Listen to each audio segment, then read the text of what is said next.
I follow Amicus around a corner and find myself standing in a large, spacious room.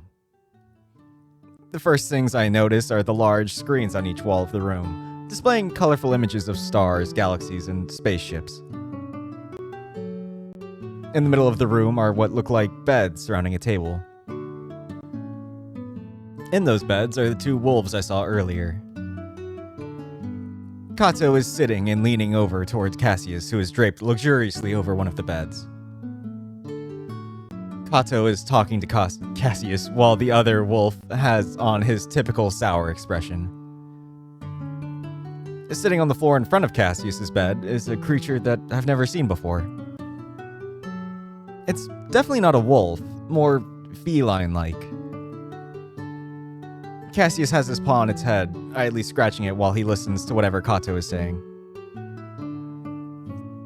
He sees us and abruptly stops, sitting up. Kato stops talking and looks over at us. You're late. And good morning to you too, Cass. And to you, Kato, Alexios.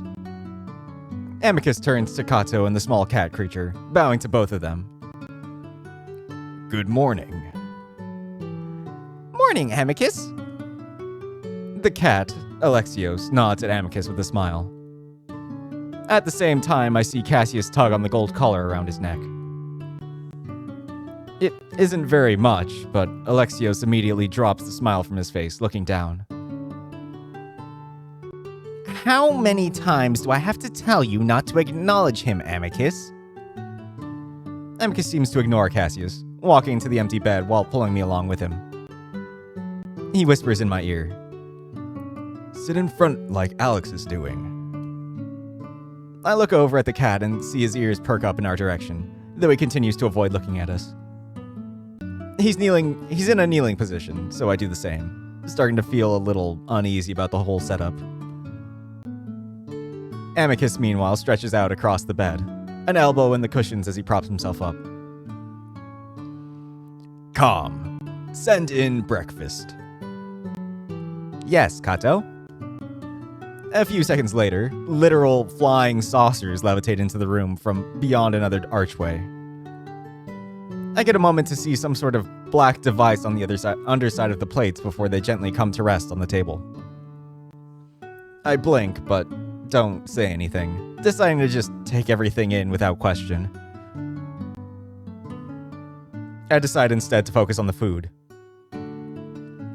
I can at least identify a few of the portions, one of them being what looks like bread. Then there's a plate of an odd, white, crumbly substance, and next to that is a bowl of what I'm pretty sure are olives. There's a glass bottle filled with some type of red liquid, probably wine. Finally, in the middle, next to some towel-like napkins, is roasted poultry, golden colored and steaming. It actually smells really, really good, and considering that I haven't eaten any real food in over a day, I feel my mouth water. Still, I have enough common sense to know that I probably can't just dig in, so I keep an eye on the cat, waiting to see what he does next. He grabs 4 small plates from the tall stack and sets them down in front of himself. Then he starts to grab some slices of bread, which he sets down on one of the plates. I look back at Amicus and he nods. So I do the same, grabbing 4 plates and setting them out in front of myself on the table, starting to grab the separate portions of food to set them on their own plate. Meanwhile, Kato just leans over to grab his own while Cassius clears his throat. So, Amicus, what is this? I look up and immediately find Cassius's eyes boring into mine. I quickly look back down and grab up the wood-handled knife that Alexios just set down, using it to spread the white stuff onto the slices of bread. I wrinkle my nose at how stinky it is, and I realize it's probably some type of cheese. This is Marco. He's my pet. No, Amicus. What is it? It's not one of our children. Does it belong to a sibling? I'm half listening to the conversation while I see Alexios reach out with his bare paws and just pull a chunk of meat off the poultry. I hesitate, kind of wishing I had a chance to wash my hands, but do it anyway, wincing at how hot it is. The temptation is strong just to stuff it in my mouth, but I manage to set it down on the plate. Finally, I grab up a bunch of olives and put them on their own plate. At this point, I can see that Alexios is lining his plates up in front of Cassius on the bed. Carefully, I do the same for Amicus, though I lose an olive in the process. I watch it roll across the ground, but decide to ignore it. And Amicus just pats my head with a muttered, "Thank you." No, he's from a failed uplift. I watch as Alexios starts to fill a goblet with the red liquid, but look up when I realize there's a complete silence. Cassius and Kato are both staring at Amicus. I look back at him and see that he looks pretty calm, though I can see him picking at his claws. Are you serious? Yes. Why? He's a barbarian. Because I've decided the abandoned children deserve to reestablish regular contact. If we're to reunite with the Chemians, then we also need to unite ourselves. I start filling Amicus's goblet as I feel his eyes on me. Child or not, having a pet like this will show the Chemians my intentions. Cassius scoffs loudly, popping an olive into his mouth and chewing it vigorously.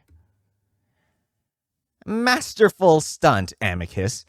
But you still stole Father's ship to get there. Using stretch tech without authorization from the Emperor is a violation of the law, is it not, Kato? I hand the goblet to Amicus, silently wondering if the wolf is going to be thrown in jail my first day here. What would happen to me then? Still, Amicus looks calm, and when he sees my wide eyes, he just winks. It could be. But there is no emperor, is there, Cassius? Kato finally lays back, his small plates heaped high with food. He turns his head back to Amicus. Are you saying you piloted the ship to the outer reaches of our empire? Voice commands only work for the emperor, if I'm not mistaken. That is correct. I learned to navigate the ship on my own. I was also able to communicate with their people, negotiate, and sign a contract with him. This is where I start to hear Amicus's voice falter. I actually do believe now that he doesn't lie often, but because it's clear that he's so bad at it. I copy Alexios and return to my kneeling position next to the bed, then switch to a cross-legged one when my knees get too sore. Kato watches from his bed silently, and I again feel unnerved at the feeling that he might be looking at me. Fascinating. Cassius curls his lips back. Fascinating? He used the stretch drive. He's gonna get away with it because Father is dead. What does that make of all the other laws? Can a beggar now steal from the market because there's no authority to tell him not to? Can a child rebel from the Empire because there is no emperor to tell them, Quiet, Cassius. You know the circumstances as well as I do. Cassius snaps his mouth shut with a huff, turning his attention back to his food, which he starts to pick at. The conversation seems to stop there, and I wonder if Amicus is in the clear. While Cassius sure seemed indignant, I get the feeling that Amicus wasn't in any danger in the first place. I guess being the Emperor's son has its perks. Could you get me some more azure, Marco? I look over at the table for a moment in confusion. What's that? I try to keep my voice low, but that's when Cassius suddenly yowls, clapping a paw to his head. Oh, gods! It doesn't speak the language! I look between Cassius and Amicus in confusion. Of course not. They were abandoned. Most of the abandoned still speak the language. How far away is his home star? Roughly 50,000 light years. I don't care. Don't have it speak again. The last thing I need is a headache from the lingua manually translating everything he says. It's barbaric. I don't know if he's calling the headache barbaric or me. Probably me. Upload its language into the Nexus before you let it out in public again, Amicus. I decide I really don't like Cassius. He's talking about me like I'm just a piece of property. And then I feel Amicus's paw on my shoulder for a moment, giving a soft squeeze before pulling back again. The conversation topic then shifts to stuff I don't really understand. Mostly politics and the Chemians, whatever that is. Despite their fight earlier, Amicus and Cassius are pretty animated in their conversation. Amicus keeps sticking empty plates in my face, indicating that I should refill them. It's clear that I'm not going to be eating while the wolves are, and I feel my irritation grow. I'm not a servant. I didn't agree to this, and even if this is supposed to help me blend in, I can't help but feel Amicus could have put me in a better position than this. Virginia sent me a letter last night saying that she'd be bringing back a Chemian tomorrow. He got trapped here after the stretch drive depletion. Oh? He wasn't able to return on the retrieval ship.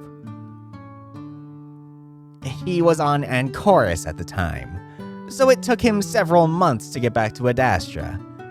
He's going to be our guest until the next ship arrives. I think it will be quite interesting to see one in person. Who can say that they've met two siblings? Cassius reaches down and starts stroking Alexius's head fur. The green and gray cat closes his eyes, smiling and purring. I watch this for a moment, then freeze up as I feel Amicus's paw on my head. He starts to gently scratch his blunt claws into my scalp, ruffling my hair around.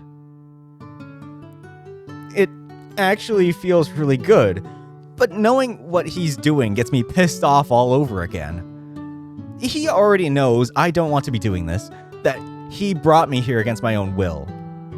Now he's stroking me in public like I actually am his pet. Well, I guess it makes sense. I guess he's doing his part to help me blend in, just like I'm doing mine. But that doesn't mean I don't hate it. And then his other paw sticks his empty goblet down under my nose. More wine, please. I let the goblet hang in the air for a moment, then take it and reach out robotically for the heavy wine bottle, getting up on my knees to better pour it into the empty goblet. I fill it up as Amicus continues to stroke me. I'll bet even fewer can say they've met an abandoned species, wouldn't you think? Cassius glares at Amicus, and I glare at the wine. I try to remind myself that this is just to help me get home. Or maybe he actually is just showing me off because he likes how he's getting under Cassius's fur. I turn on my knees to face the wolf and hand back his goblet, noticing how full it is, the wine almost sloshing over the rim. Amicus reaches out for the goblet. My fingers twitch. Then I feel the goblet slip out of my hand, watching as it seems to fall in slow motion onto its side on the bed. The wine shoots out in a red gush, splashing across Amicus's lighter furred front. The wolf gasps, sitting up suddenly as the wine pours down his chest and stomach and onto his pants. Damn! Meanwhile, Cassius bursts out laughing behind me, snorting obnoxiously. Maybe there's a reason so few have ventured out to meet them, Amicus. I see Alex staring at me, but when I meet eyes with him, he looks down. Amicus reaches over me for one of the towels, glancing down at me as he does. I try to keep myself from smirking, but I think I fail. He pauses, staring at me in astonishment as I guess he realizes that I did it on purpose. He doesn't look angry, though, and instead grabs up the towel and starts patting down his front, the fur still stained a dark maroon color. What are you doing, Amicus? Cassius has finished his laughing and is looking over to see him, and I look over to see him staring at us. What do you mean, what am I doing? I'm cleaning up the mess. Amicus growls at Cassius, continuing to pat himself down. Dear gods, you really don't know how to do this. Punish it. Cassius lazily flops his paw in the air in a slapping motion. I snap my gaze to Amicus, glaring again. What? No, I can't do that. Why not? It's in the contract. No physical punishments, just like Alexius's. What? You heard me. Alexios is a sibling. It's barely even a child. He is mine and none of your business. Punishment is the only way to teach the lesser species, Amicus. He looks at me. You, creature, up. I'll hit you instead. Cassius!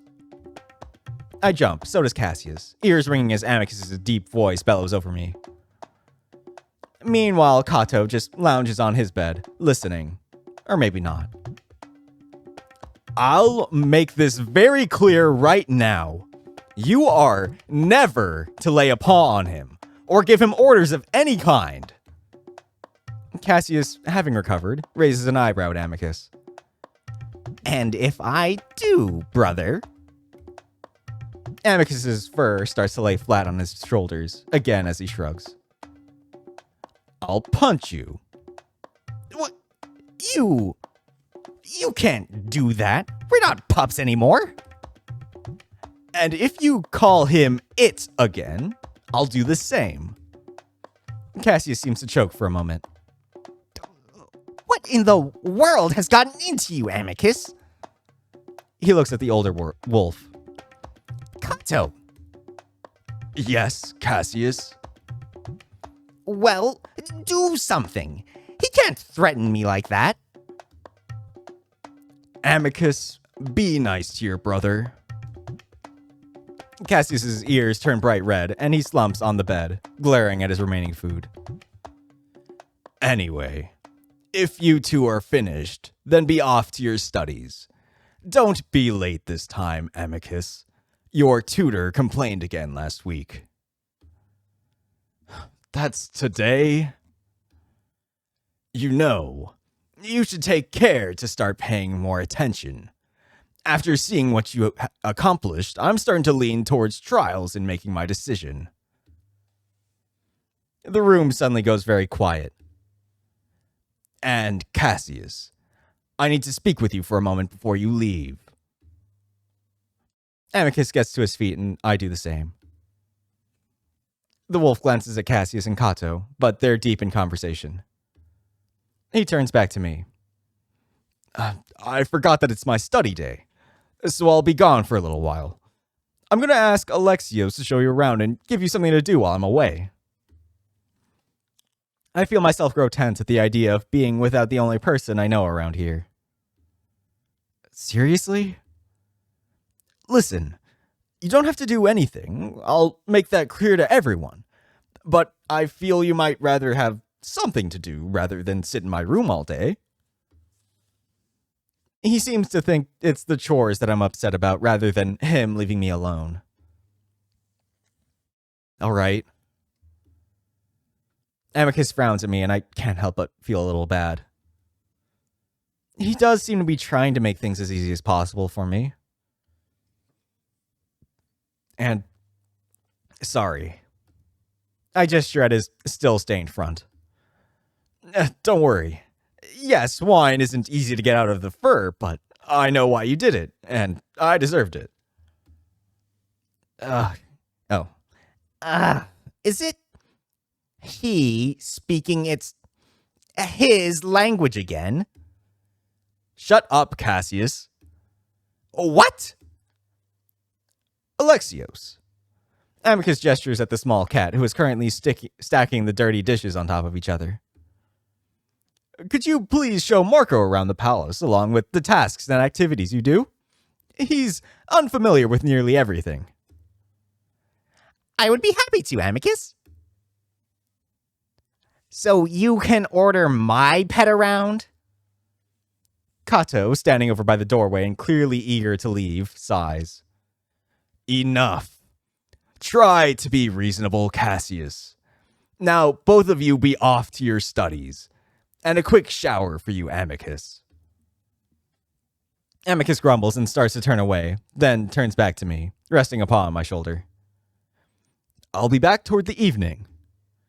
The big wolf pauses as if wanting to say more, but leaves me with a simple, I'll see you then. And with that, he gives me a little wave and another wink before following Cassius and Kato through the archway. Just as Amicus leaves, Cassius pauses to give me a sour look. Then again, most of his expressions are pretty sour, but it still makes me uncomfortable. Then I'm left alone with the cat. I feel an odd sense of loneliness at seeing Amicus just leave like that. It's like my mother just dropped me off at preschool or something. He's the only one that's been treating me like an actual person. Mostly, at least. I hear the small sound of someone clearing their throat behind me. Hello. The small cat smiles at me pleasantly. His paws claps neatly in front of himself. I say he's small, but he's really about the same height as me. It's just odd seeing another alien that's my size when I always have to look up at the wolves. Hi. I see Alexios' left eye twitch and he raises a paw to his head. Oh dear, this is going to be an interesting day. Is something wrong? More twitching. Just my lingua. It will take a while to learn your language, but it gets better the more you speak.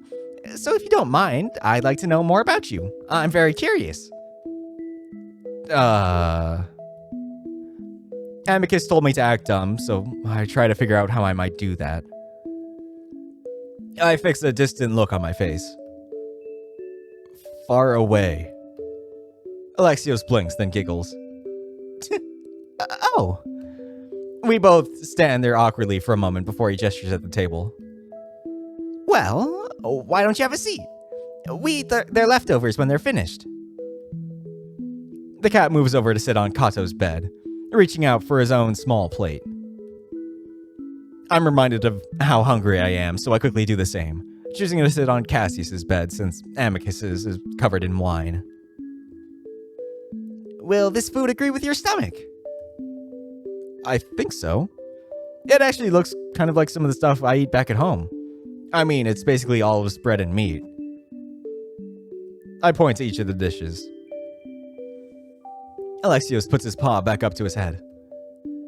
Oh my! So many words! And in full sentences, too! I freeze. I mean, I don't really know what this food is. I'm just guessing. No, I mean, it's your words. So many of them in complete complex sentences. Fuck, I'm bad at this. I guess the wolves uplifted intelligence a lot more back then. Oh, maybe.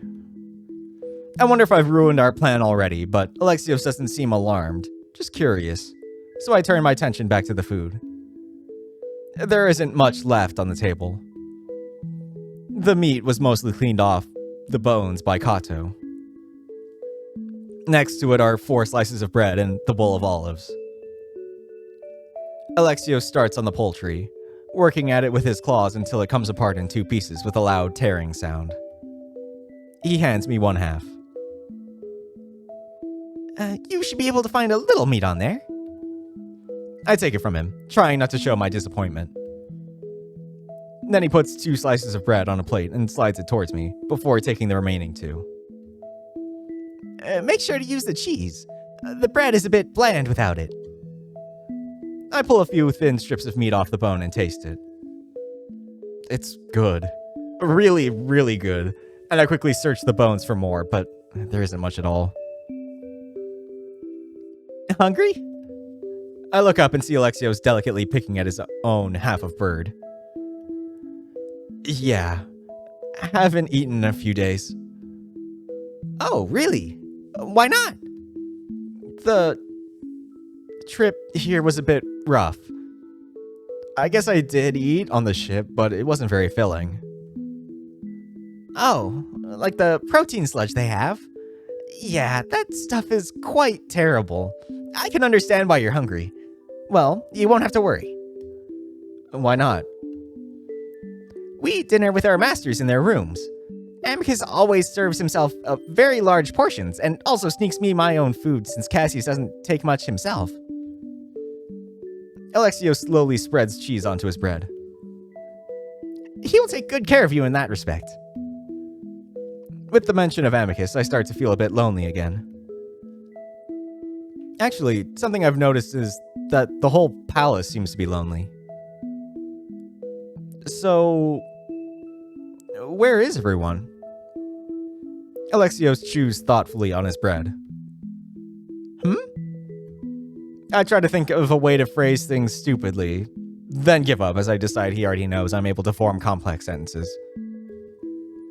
This palace doesn't seem to have very many people around. Oh, well, do you expect others to be here? Well, I guess like servants, or guards, or some other officials. Most needs in the palace are covered by artificial intelligence and drones. Same goes for the palace defense. I suppose it may be different where you're from, but the siblings learned long ago that the fewer sapiens you have in a location that needs to be secure, the better. You and I are an exception. The bread tastes like literal chalk, so I decide to spread a little bit of the cheese on it despite the smell. To my surprise, it's salty and creamy and not bad at all. The smell is hard to ignore, though. So, what is the point of having a pet, then? Amicus didn't tell you? Well, he did. He just mentioned status and stuff. Is there any other reason? Why do we have to do stuff for them if they have robots that can do it instead? Status is the main reason, yes. Our duty is to be by their side during public appearances, or in official meetings. Obviously, having an artificial sapient doing the same isn't impressive at all. We don't really have to do anything manual in the palace, but Cassius likes the idea of a sapient being his servant. He says it reminds him of the old days. I see. Amicus told me that I don't really have to do anything for him, except brush his fur. Ah, yes. Amicus is very meticulous about that. Do you know him well? Fairly well. I've been here for a few months now, so I've had my fair share of interactions with him, even though Cassius doesn't like it. I see. What do you think of him? I think that you're very lucky to have a master like Amicus. Why's that? Well, Amicus is very kind. Sometimes he tries to be all official and assertive, and he likes to tease me, but he comes off as more open, whether he intends to or not. This is all compared to Cassius, of course. I think for a moment. Do you not like being Cassius's pet? There's a pause, though Alexios continues to smile. Cassius is very specific about how he wants to be talked to and such, but this is a great quality for a prospective emperor to have, for sure. But in casual conversation, it's much easier to talk to someone like Amicus. I take a sip of the wine, and as far as I can tell, it's similar to the few times I've had it on Earth. He has been really nice to me. At least after the whole kidnapping thing. He is a very nice person. He just tends to not think everything through. Alexios's eyes flick to look behind me before he focuses back on my face. Understand that normally we shouldn't speak so candidly about our masters. This is just a conversation between pets. Oh, yeah, I understand. There's a moment of silence that goes on just long enough to be uncomfortable.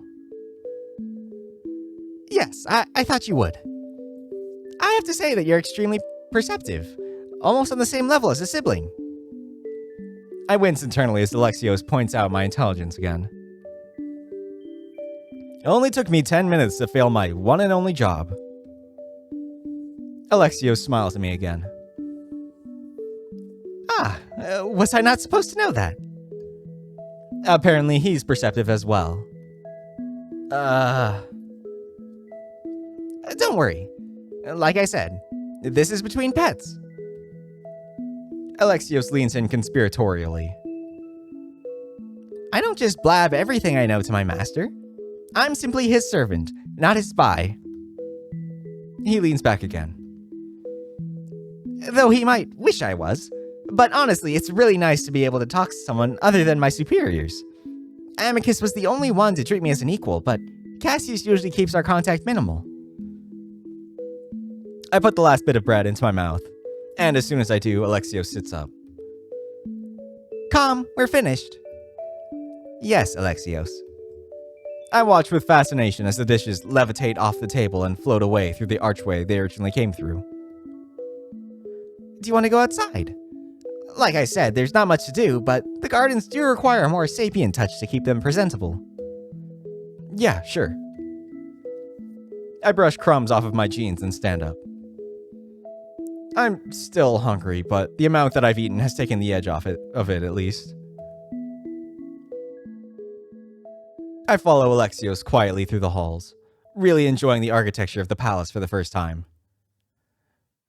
We enter the main hall and Alexios stands in the sunlight pouring in through the archways. Aren't the mornings beautiful here? This is the best time to do work in the gardens. I'd say we have a good 3 hours before it gets too hot. We start walking out into the gardens when I'm suddenly struck by something odd.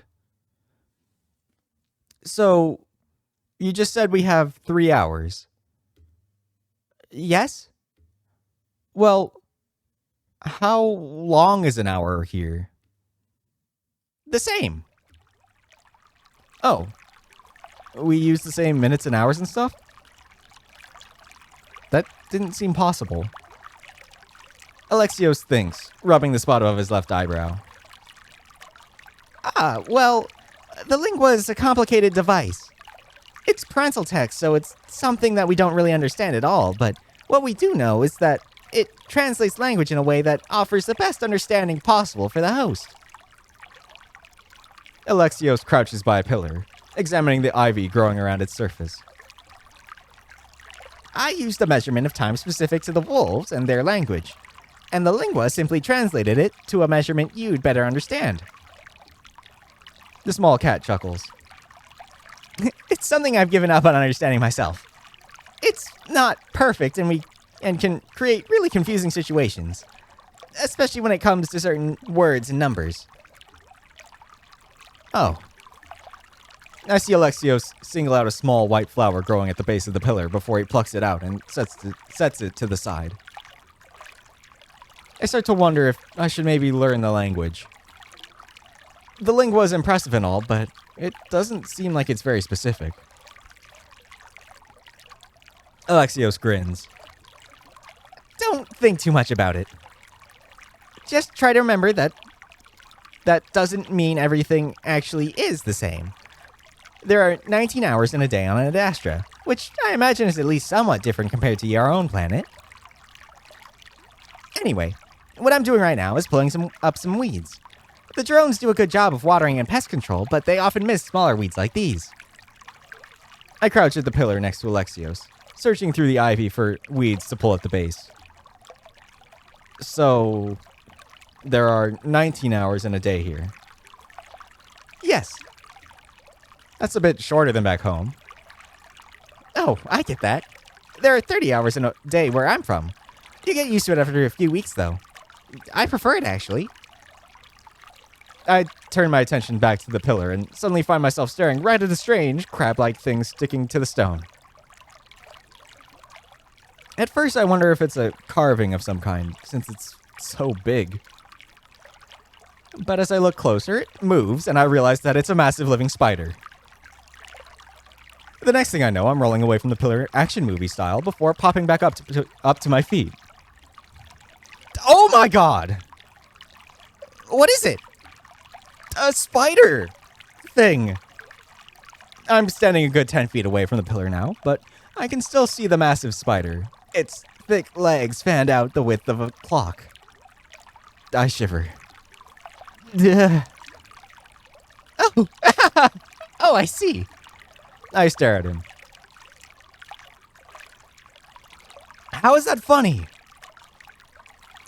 I'm sorry. They are very startling when you first encounter them. Alexios walks up to the spider and starts making shooing motions at it.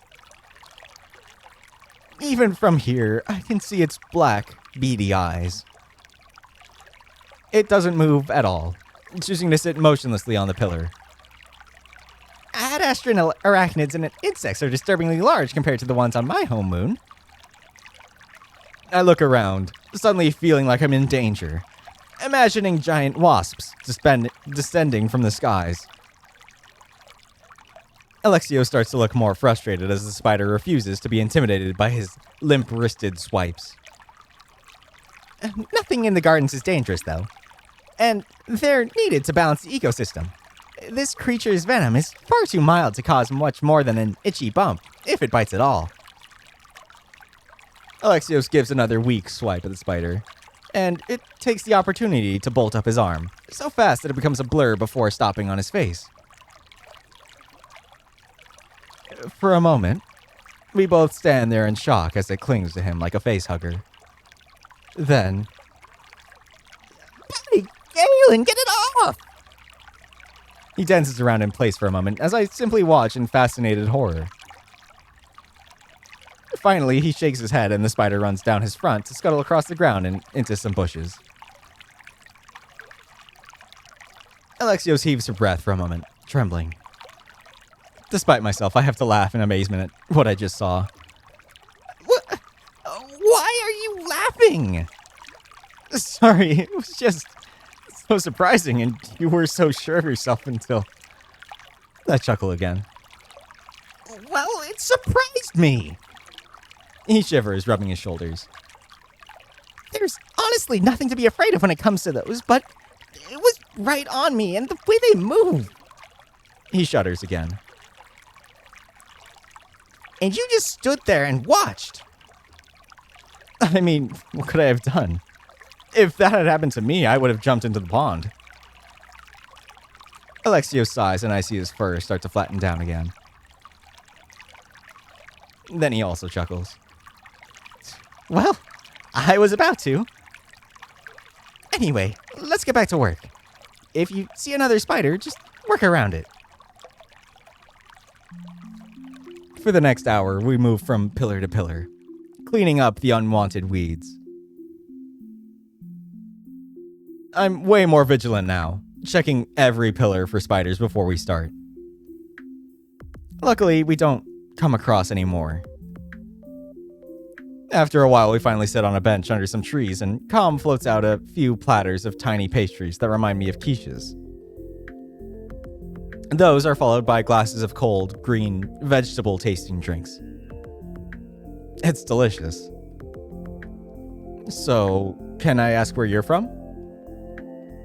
Very far away. Even further than your home. What brought you here? The cat sighs and pauses with the pastry halfway to his mouth. It's a bit complicated, but I was here as a sort of ambassador. I arrived just as the stretch drive depletion occurred. What was that? Alexio shrugs. Well, for whatever reason, the Romanus stopped supplying the wolves with stretch drive power when the Emperor died. They're starbound right now, so they can't shuttle me back to my planet. The situation between the wolves and their parents is worrying, and we don't know how long the wolves will be without the stretch. So my people sent out their own ship to retrieve everyone on Adastra, but I, missed it. Missed it? Alexios frowns, looking embarrassed again.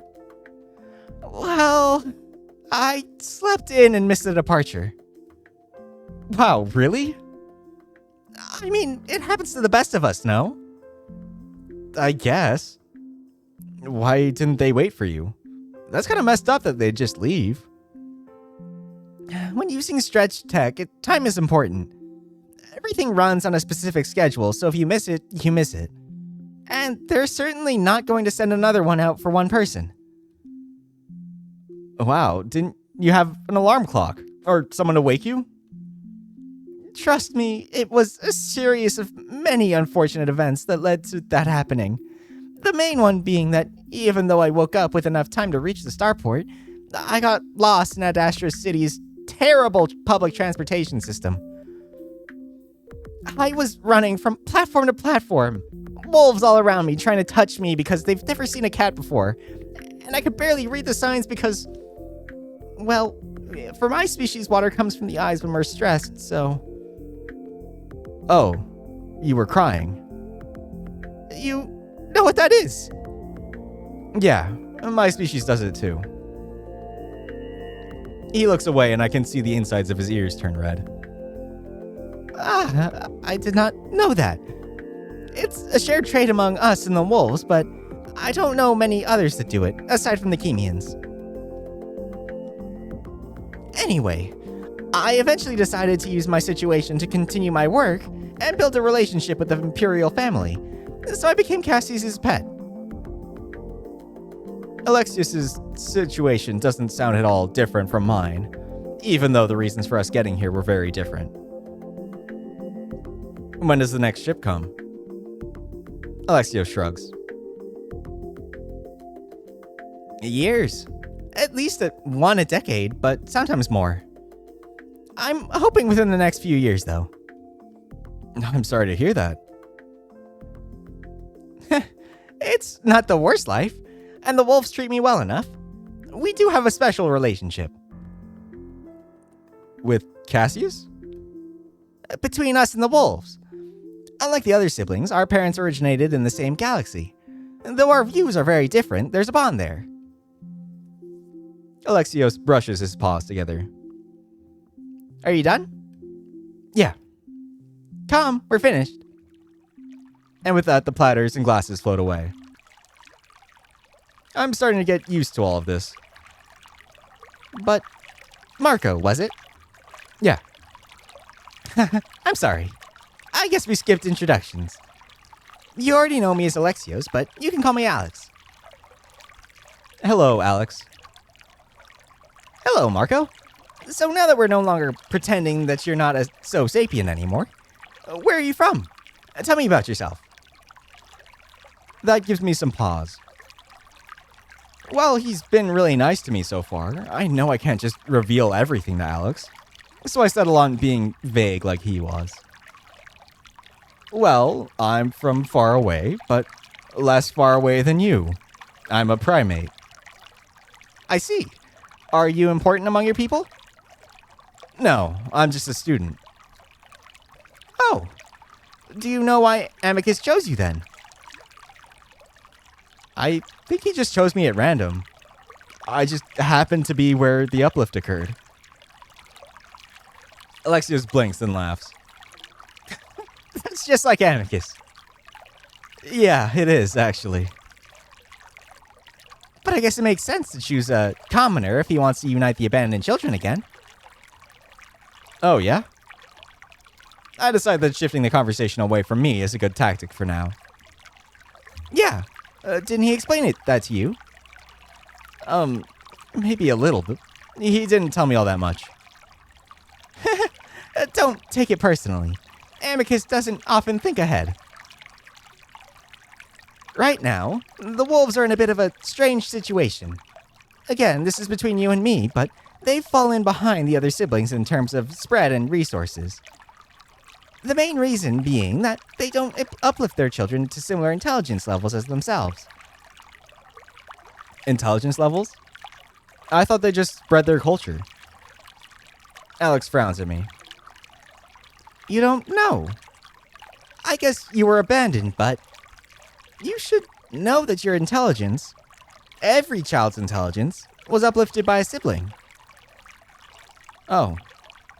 No, I guess we lost that bit of information. Well, that's not the end of their problems. These children are indentured servants in a way. In exchange for having their intelligence mostly uplifted, they have to serve their empire until the debt is repaid. That doesn't sound good. Oh. And how long has that been going on? Well, let's just say that the first successfully uplifted wolf children haven't quite finished repaying their debt. That sounds like slavery? Alex glances at me. It does, doesn't it? That's confusing to me. But if they have all of these robots and stuff, why do they need sapiens to be their slaves? Advanced artificial sapiens are gifted by the parents. We can't build them. We're a bit spoiled here in the palace, but outside not so much. And even then, artificial sapiens isn't perfect and likely never will be. Actual thinking machines don't exist. This is why uplifting children to the same intelligence levels as a sibling is important. Good ideas can come from anywhere. I guess your people don't do what the wolves do? No. We uplift our children as much as we can. This practice is isolated to the wolves. They're seen by the other siblings as harsh on their own children, and the rights of sapiens in general. I see. I'm starting to see the wolves and even Amicus in a whole new light. As if reading my mind, Alex goes on. But things are changing. Amicus choosing you as his pet shows that he sees you as close to an equal. But then there's Cassius. Alex's tail swishes around on the bench between us. He'd rather things stay the same, or even regress. That's why he's made a strong challenge against Amicus. There are many wolves who are unsure of the change Amicus suggests, and the proposed alliance between the wolves and the Chemians is only adding to it. Chemians? They're another sibling species. The most powerful in the galaxy, in fact. But that worries a lot of people here. There hasn't been a war between siblings in over 100 years, but the last one was between the Chemians and the wolves. You can imagine what sort of problems that might create. So Cassius, wanting the wolves to stay independent and in complete control of their children, is rather popular. You might wonder why I'm telling you this, but I want you to understand the empire that you're in. It will make it easier to navigate. I was, in fact, wondering why he's telling me all of this. Does he have some other motive that he's not telling me? I look over at him. Do you want Cassius to become emperor? I like that we can discuss a lot of things, and being a siblings allows me to have more freedom than most, but that's one thing that I should probably keep silent on. That only confuses me more, but it doesn't sound like he's on Cassius's side. Maybe Amicus and I could find an ally in him. Well, I think I would prefer Amicus if his whole thing is to treat other sapiens equally. From what I can tell, that seems to please Alex. Well, we'll find out soon enough after the trials. Alex's mood suddenly brightens. But anyways, I've really been enjoying our time together today. Like I said, it's so nice to be able to talk to someone who isn't my superior. I hope we can do this often while you're here. Yeah, of course. Wonderful. Alex raises a paw to look up at the sun. At Vita. We should keep working. It's starting to get too hot out here. For the next several hours, we work around the garden before finally moving inside to walk around the palace a bit. He points to doors for things like the throne room and communal bath, but we never go inside, and he tells me I should only do so when I'm with Amicus. Eventually, we move back into the dining room, where Alexio suggests we watch the screens until our masters return. He says it will better acquaint me with wolvish culture. It takes me a moment to realize that I'm watching a sort of film starring wolves similar to Amicus. They're acting out scenarios about traveling into space and finding more sapients. The sapient species they find are wolves in masks. I guess they don't really have CGI because every effect looks practical. It's long, boring, and the acting is overly exaggerated, like they're in a silent film. Finally, after what seems like a good 3 hours, Alex tells me that Amicus will be returning soon, and that I might want to tidy up his room before he gets back. I'm relieved to cut the film short, and Alex and I part ways to go to our respective rooms. I'm surprised to see that it's already dark outside. Even with the shorter day, I guess mindlessly watching wolves overacting to other wolves in masks took up more time than I thought. On my way through the marble halls, I pause every now and then to look at the large murals on the wall depicting everything from wolves swimming to wolves swinging swords at other canines. In the Great Hall is the largest mural, and it depicts five wolves. The features are flat and lack any sort of perspective, making the muzzles look a bit askew. 2 larger wolves loom over the other 3. One is white with a feminine shape, while the larger of the 2 is black and holding his paw to his chest. Around his head is a wreath. Of the 3 smaller wolves, one is also clearly feminine, while another is white. I wonder if this might be Cassius and Virginia, which would leave the remaining wolf in the middle to be Amicus. He's skinnier, and I wonder if this might be him as a child, or teenager. A glowing wreath floats above his head. Ahem. I jump as someone clears their throat very loudly next to me. I turn around and find myself staring at Kato, the advisor. He looks me up and down for a moment. At least, I think he does. More silence. I open my mouth to respond, then remember what Amicus told me. I let my eyes unfocus and my mouth droop open a bit. Kato's ears twitch at the sound I make, then clears his throat again. Hello. Marco, was it? How are you enjoying your first day in the palace? I wonder if I should keep droning, or if I should at least answer the question. I am technically a sapient, so I suppose it's okay if I sort of understand. Good. The left side of Kato's scarred face twitches as he waits for more, but I don't give him anything. Good. Good. I trust that Alexio shows you around the palace. It's a bit of a stifling life behind these walls, but hopefully with time we will be able to take you out to the city. I cross my eyes a little. Oh. I like it. Yes.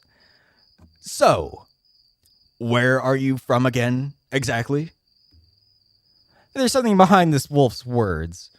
There's something there that's a little more than innocent curiosity. Big rock planet by star. Kato waits again, and I don't say anything more. Do you have a name for the planet? Yeah. Big rock planet. Kato massages the left side of his forehead, looking a bit annoyed. Big rock planet. with water. Kato stares. So, big rock planets with water. I nod dumbly. Kato sighs loudly and stalks off, not even bothering to end the conversation. Wonderful. Now I have a headache. And with that, he disappears around the corner. I decide that I did an okay job, as Kato seems to think that I'm a massive idiot. I make my way quickly to Amicus's room, glad not to run into anyone else.